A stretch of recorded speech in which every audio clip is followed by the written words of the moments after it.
amanya eddoboozi bamutemu SMX representing straight out SMX media oluvanyuma lw'okukola story. By the way, ennyumba ya Eddie Yawe abantu yabayingiramu nnyo, ennyumba ya Eddie Yawe kyo tukikkirize tukigaane, nange kennyini yanyingiramu kubanga eri eringa hotel. Toyinza gamba mbu eyo nnyumba goge mazima naawe Eddie Yawe otuvuga buvuzi speed.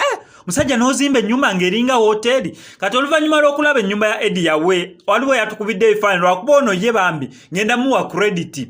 Eyakubye ebifaananyi bineno ye ngenda muwa credit nkuwadde salute kubanga nenga gye yazze eno ndowooza mukajibe ba neighbor nasooka atandika okuba obufaananyi ka chiki ng'ebifaananyi biyita neno mugundi chiki nakuba ebifaananyi mpola ng'akuba Alan Tonix kigambibwa mbu webinaavaayo nga si byabyo nabagambye mbu okusinza ku bifaananyi ono yabikubye atuweereza n'atugamba Alan Tonix naye eyo ennyumba gy'oli mu kulaba mu background yabadde ku site ng'agenza okulaba abaana ekintu bakikwasaganya batya ekintu bakitambuza batya ekyennyumba ye. Ndowooza yes okulaba ku nnyumba eya Eddie Yawe ekinyegenyege kikwata naye obeera ngo naye ennyumba etannaba kubeera ng'eggwa. Yes ofuba nga n'ogamba wayi nange kamalirize yange mu kano ka lockdown tunagenda okuddamu okugirawo enti at least ndekerawo okupangisa oba nfune wembuyiwa.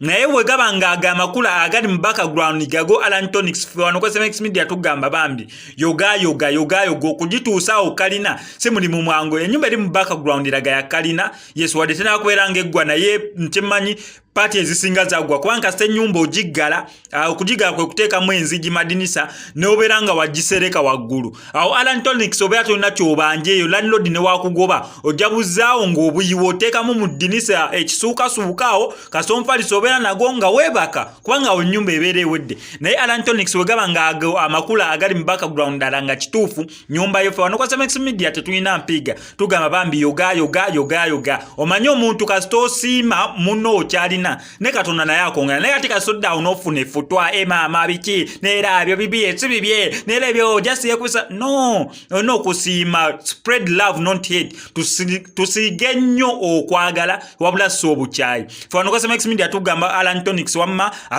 newebeera nga siiyo nga ya brother oba nga just bakubye ku bifaananyi nga ddala si bituufu fe tukwagaliza naawe obeereko n'ennyumba kale ng'eyo. Yes ndowooza ekyo kiba kimala. Amanya eddoboozi sigadde ze mu SMX kankusabira subscribe nga no ku SMX media tojja kubeera ngo missing updates naddala nga zine mu SMX. I sign out.